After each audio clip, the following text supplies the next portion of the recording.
This is your news source evening bulletin for today, Thursday, the 12th day of October in the year 2023.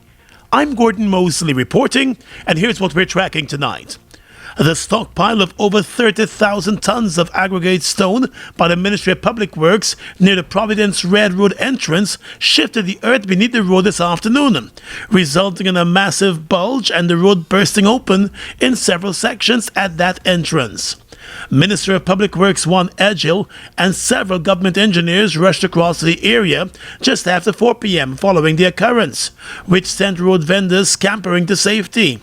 The damaged section of the road has been completely blocked off and is expected to remain closed for several weeks.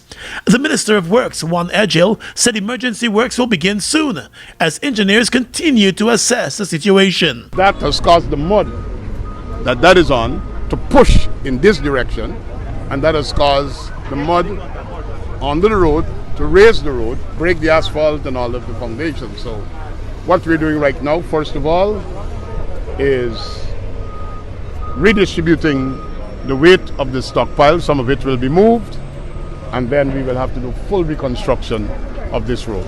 So who was storing all this material? The Ministry of Public Works. Ministry of Public Works. So it's a lot of work you got to do now too. Well, there's a lot of work in the country, and I guess lessons will be learned from how we do stockpiles from now. The stockpile of the large quantity of aggregate stone on the empty plot nearby is being blamed for the situation. The Works Ministry has been stockpiling the material on the empty plot of land to supply government contractors carrying out various government jobs in nearby areas. Is that the road has bulged some 8 feet up and about 150 meters down. That bulging seems to be attributed from the weight that is on the stockpile and the nature of the soil. You know, these were old cane fields and the rest of it.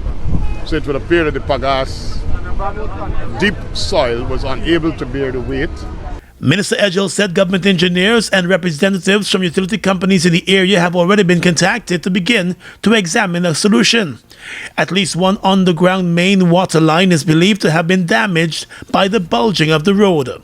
Now you have to have the machinery and the people, everybody available. So we are working out those details. We have engaged GWI, GPL, GT&T to come and deal with the utilities. We got a damaged pipe in the corner, so we have to get that fixed so water could be restored.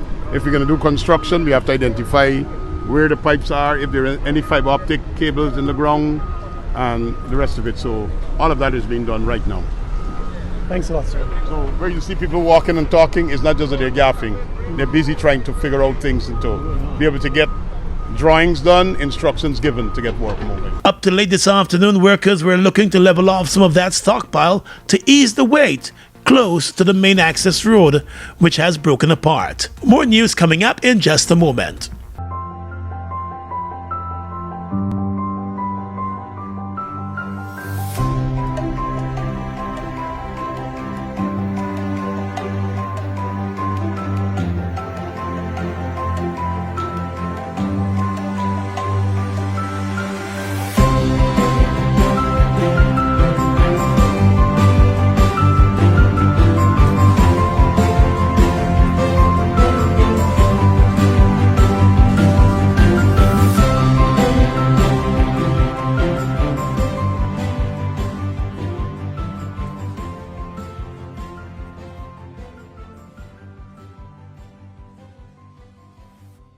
Oh my lord, I just love to shop in this store. My customers, them gonna love all these things.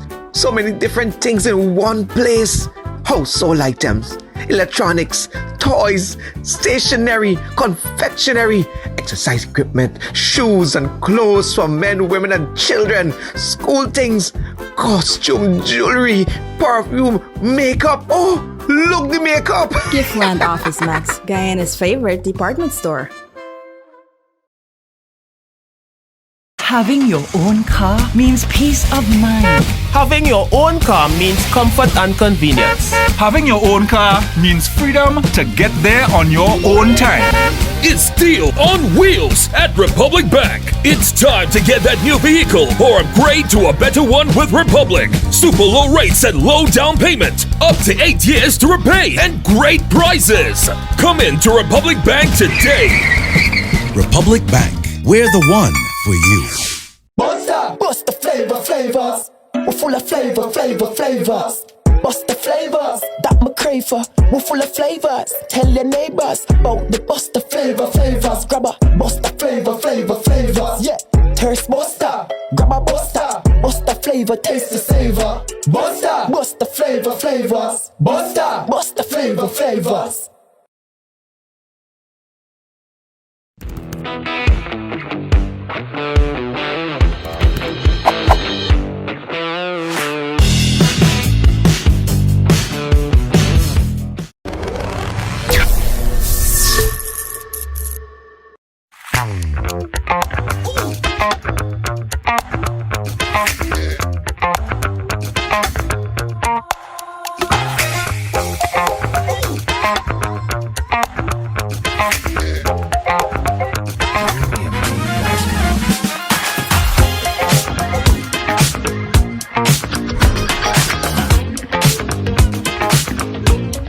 Well, the former regional education officer for Region 8, Anesta Douglas, took the stand at the Mahdia School Dorm Fire Commission of Inquiry today. And she admitted that she never read the fire inspection report on the Mahdia Secondary School male and female dormitories, which was completed months before the deadly fire back in May.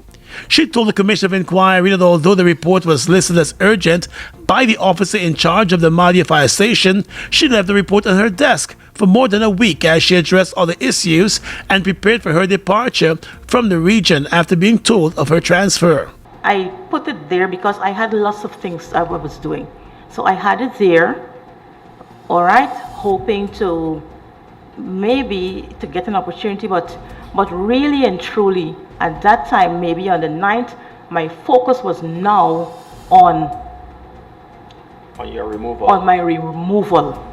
And not to on hand over, and not on that report. My focus shifted from the report to handing over the department in 1 week. The report, which detained the urgent need for fire alarm systems, the extinguishers, and smoke detectors to be installed at the dorms, in addition to the removal of the grills from the windows of the dorms, was submitted to Douglas on the 7th of February by Fire Officer Ryan Scott, 3 months before disaster struck at the female dorm. A copy was also sent to the regional executive officer. According to the former Redo for the district, she read the report today for the first time. She told the Commission of Inquiry that in normal circumstances, she would have discussed the findings of the report with the regional executive officer, Peter Ramatar. However, at the time it was received, he was not in the district. Douglas explained that the day after she received the report, she became overtaken by the news that she was being reassigned to the Ministry of Education in Georgetown. I endured like 1 year of humiliation, mental stress, torturing, pain, hurts, and I sat at that desk among clerks under harsh conditions, and I was there. And so when I heard I was about to be reassigned again, it took a toll on me. Douglas had served as a regional education officer for Region 3, but at the start of 2021, she was reassigned to the Ministry of Education. It was in January of 2022 that she was assigned to the Mahdia district. She explained that upon receiving her letter of reassignment from the REO on the 9th of February, she was instructed to hand over the department in 1 week, and the request by her for an extension was denied. Counsel to the Commission, Kioma Griffith, submitted that her failure to act on the report submitted by the fire station resulted in the death of the 20 children when the female dorm went up in flames on the 21st of May. But the former Redo rejected such a submission. Douglas maintained that she was instructed to hand over the education department in 1 week, and that was her primary focus. But despite being grilled by the commission on what preventative measures she might have taken before handing over the report to the REO or any other regional officials, she maintained that she was busy preparing to head out of the department. I was preparing to leave. I was working on handing over my government quarter and handing over the Department of Education, because that was deemed as urgent. Douglas's explanation did not sit well with any of the commissioners, and the chairman of the commission, retired Major General Joe Singh, told her that she had ample time to act on the report, but she did nothing. Your interpretation of priority and urgency seems to differ from our interpretation, because the council pointed out to you this is a life or death matter. He stressed that. Yes. It's in the report. Mr. Scott stressed that to you. You acknowledge that. Yes. And yet you did not see it fit to take the necessary action to deal with this matter as a sense of urgency. You're now sheltering, in a sense, under the umbrella that you were absorbed in your imminent transfer, but not explaining why it is that you do not deal with a priority matter, a life or death matter. And you had, in my view, ample time from the time you received that report to when you were informed that you were transferred. The former regional education officer told the commission that upon leaving the department, she handed over all of the documents requesting urgent attention to the deputy regional executive officer, Sean Britton, including the fire inspection report. But Britton, who took the witness stand immediately after Douglas, said he received no such report. According to him, it was not until the fire had occurred that he learned that the report was submitted to the former regional education officer. However, he said when the office of the Redo was searched, the report was not found. Vice President Bara Jagdeo reported today that President Irfanali, during a recent cabinet meeting, sought clarity from the Exxon Mobil company on a purported agreement that resulted in the findings of the Stabroek Block Cost Recovery Audit for the period 1999 to 2017 being significantly altered to the point that the disputed sum of $214 million was reduced to $3 million. The audit conducted by IHS Markit found that the $214 million in claims made by Exxon was unjustified.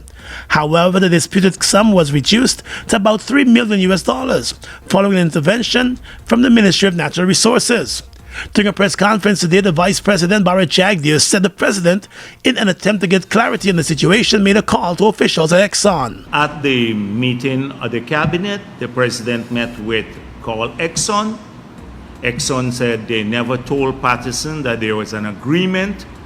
So Patterson reported that Exxon told them there was an agreement on the 214. They said they never said that to Patterson. They said they submitted documents to support the reduction. The Vice President told reporters that the head of the Petroleum Unit, Bobby Gusai, and the Commissioner General of the Guyana Revenue Authority, Godfrey Stacia, had also appeared before Cabinet to answer questions in relation to the controversy. Gusai had reportedly initiated the reduction, though it was the responsibility of the Guyana Revenue Authority to address the findings of the report. He spoke with Mr. Gusai and Stacia together. Gusai said he sent documents to Stacia supporting the letter that the minister wrote in 2022 about that Exxon had submitted. According to the Vice President, Gusai told the President that he has submitted supporting documents to the Guyana Revenue Authority to support the reduction, but the Commissioner General said those documents never reached his office. The Vice President said that it was after the two top-ranking officials had appeared before Cabinet that a decision was taken to take disciplinary action against Gusai. It was the Natural Resources Minister Vikram Bharat who had announced that disciplinary action would have been taken against Gusai. In doing so, he explained that in a meeting with him and the Vice President in July of this year, Gusai reported that the initial sum was reduced to $11.4 million initially, then further reduced to just over $3 million. However, he was under the impression that the reduction was done based on consultation with the Guyana Revenue Authority. The Natural Resources Minister said it was clear that Gusai acted without authorization to engage with the oil company and provided inadequate advice. The Permanent Secretary, he said, was instructed to take the necessary disciplinary action against Gusai. However, today the Vice President declined to disclose what those measures would include, instead referring the matter to the Permanent Secretary, who continues to say no comment. Hits and Jams Entertainment, along with Moet Champagne, brings to you Eden, a premium white and gold garden party on Sunday, October 15th at the Promenade Gardens. Show up for Eden in your white and gold or toga outfit and experience a garden party with amazing decor, food, drinks, and great vibes. Eden. Get a free toga outfit with every purchase of a general ticket for only $5,000 while stocks last. Also, get one free bottle of Moet, one cocktail table, and a toga outfit for only $15,000. Eden is brought to you by Moet Champagne and Hits and Jams Entertainment. Eden.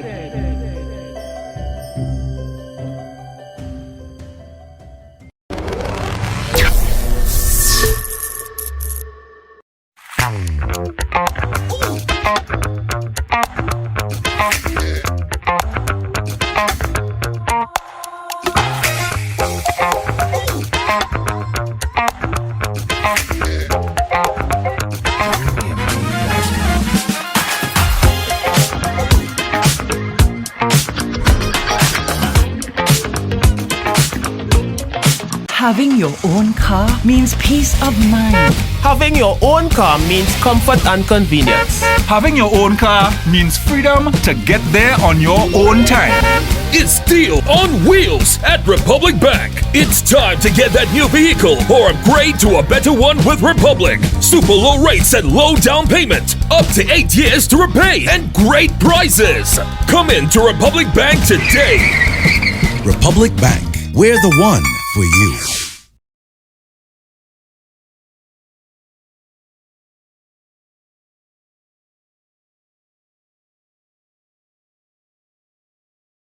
With no move by the government to continue negotiations on the proposed salary increases for teachers, the Guyana Teachers Union has written to the Chief Labour Officer Danishwar Tionarine requesting that the process be moved to arbitration. The request follows an earlier request a few weeks back for conciliation talks to begin. Those talks were never held, further stalling negotiations. In its latest letter to the Chief Labour Officer, the Teachers Union pointed out that all matters discussed during previous meetings between the Union and the Ministry of Education were non-financial matters, since the Education Minister Priyamanak Chan repeatedly made it clear to the Union that financial matters are dealt with by the Office of the President and not the Ministry of Education. The GTU stated that it has not been engaged by the Office of the President on any salary or finance-related issue, and the union therefore demands that arbitration proceedings be set in motion, since the time for conciliation has now expired. The union is urging that an arbitrator mutually agreed to by the union and the government be identified so that the process can begin. The GTU said it is ready to participate in the identification and selection process for an arbitrator. The GTU recently lashed out at the government over a meeting that the president hosted with a group of head teachers and deputy head teachers from various schools across the country. At that meeting, some of the teachers said they would prefer an increase in allowances over an increase in salaries. The president said he was going to look into that request. However, the GTU, which was not part of the meeting, said the group of selected teachers were in no position or had no authority to make representation on behalf of the more than 7,000 teachers who are members of the Guyana Teachers Union. The Hydromet Office is forecasting that the current dry and sunny conditions are likely to continue until the end of November. There has been little to no rainfall in most of the country for the past several weeks, leading to a dry spell and unusually warm temperatures during the night and day. The El Niño weather phenomenon is being blamed for the extremely hot and dry conditions.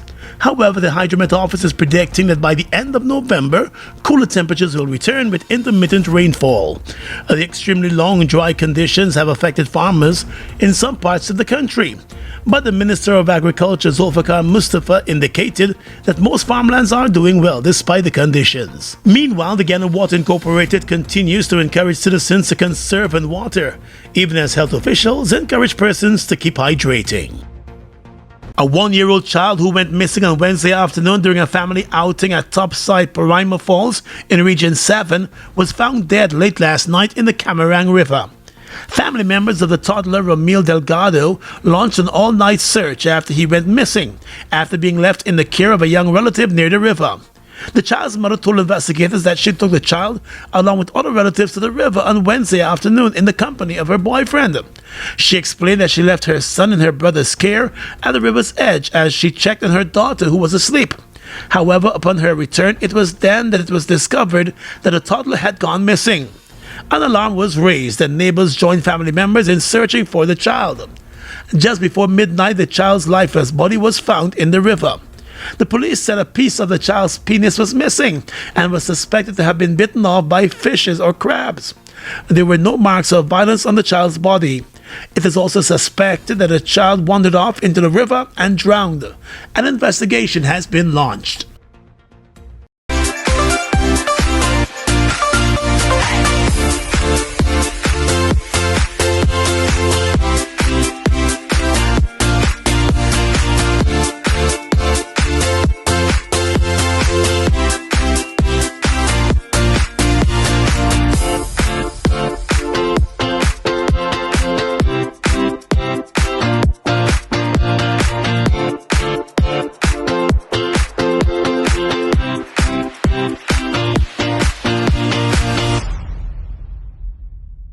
Guyana's economy is rapidly transforming, and we're all part of it. Guyoil is at the forefront of this development by providing reliable and efficient energy and supporting community development from the very core.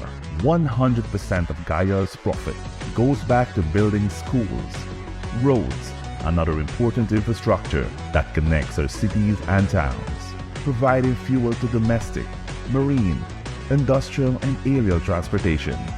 Guyoil has now repositioned itself as market leader in the petroleum industry, building a better future for all of us. Sorry. Jack? Hey. Boys, where you going with all that speed? Yo, today's the 15th. My NIS contributions are due, and I ain't even get the forms as yet. Hold on. You mean to tell me that you're not aware that all self-employed persons can now make their NIS contributions using the MMG app from the comforts of their homes and offices? Really? I just pay my bills using MMG, Yes, Jack. And the thing's simple. All you have to do is open the app, select Pay Bills, Government Services, NIS, and Pay. They will prompt you to enter your NIS number, the month you're paying for, and the amount. So I don't need to submit any form?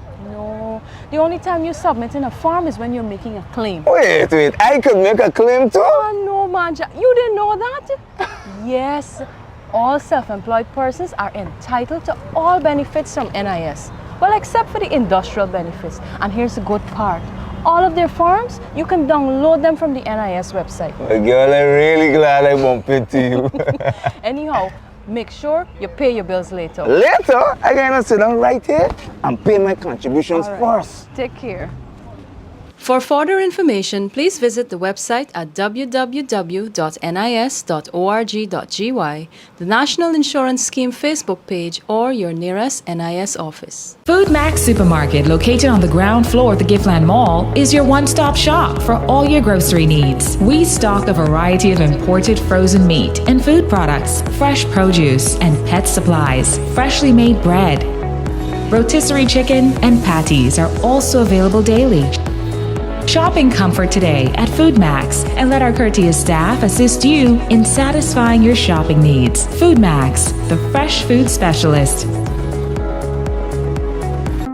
It's one of your biggest goals, getting your own home, where memories are made, where happiness lives. You may feel that home ownership or renovation is beyond your reach, but we at Republic want you to know that there's always a way. Ask us about our suite of mortgages. Let's help make your housing wishes come true. Or advise on how the equity in your existing home can finance other dreams and goals.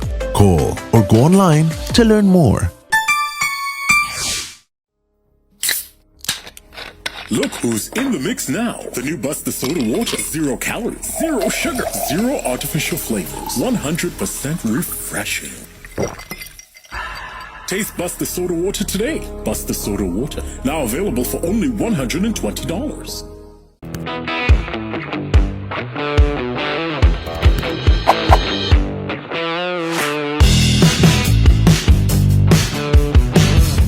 With your regional and international news tonight, I'm Svetlana Marshall in the region. Trinidad and Tobago Guardian in a report said months of surveillance and intelligence gathering led to the seizure of a quantity of high-powered rifles and hundreds of rounds of ammunition, including armor-piercing rounds and gunpowder on Wednesday. The cache of weapons, which included 35 guns, 100 magazines and hundreds of rounds of ammunition, was put on full display during an emergency media briefing at the Police Administration Building in Port of Spain. The exhibits had to be displayed on 3 large tables and 2 smaller ones to sufficiently display all of the items seized. The police commissioner, Earl Harewood Christopher, commended the officers for their efforts in tracking and finding the weapons. Describing the discovery of the weapons as historic, the police commissioner said the recent seizure was testament to the ability of the police to fight crime. Referring to the caliber of ammunition seized, the police commissioner said the danger posed by criminals was real. She also issued a stern warning to criminals that lawlessness would not be tolerated. The United Kingdom will be sending 4 police officers to Anguilla to boost manpower and provide specific technical expertise in the island's crime fight. In a statement, the governor said the officers would be deployed for at least 4 months. The deployment of the British police officers to Anguilla follows the murder of a 14-year-old boy, Shaquan Richardson. Richardson and another teen boy were shot by a gunman at the James Ronald Webster Park. The governor said 3 of the officers would be deployed to enhance capability and capacity, including on current investigations. The 4th officer will support the Royal Anguilla Police Force with technical analysis. And finally tonight, international news. The situation in Gaza is dire, with food and water running out during an Israeli siege, according to the UN's World Food Programme. BBC in a report said the Palestinian enclave is relying on generators after its own power station ran out of fuel. But Israel says its blockade will not end until Israeli hostages are released. At least 150 hostages were taken into Gaza during Hamas' deadly attacks at the weekend that killed 1,300 people. The Israeli defense chief has admitted failures in the military's duty to uphold security and protect Israeli citizens. Earlier, U.S. Secretary of State Antony Blinken vowed on ending American support for Israel during a visit to the country. He added that how Israel defended itself matters, and it is so important to take every possible precaution to avoid harming civilians. More than 1,400 people have been killed in Gaza since Israel launched retaliatory airstrikes. And that's your News Source Evening Bulletin for tonight. I'm Svetlana Marshall reporting and encouraging you to stay safe.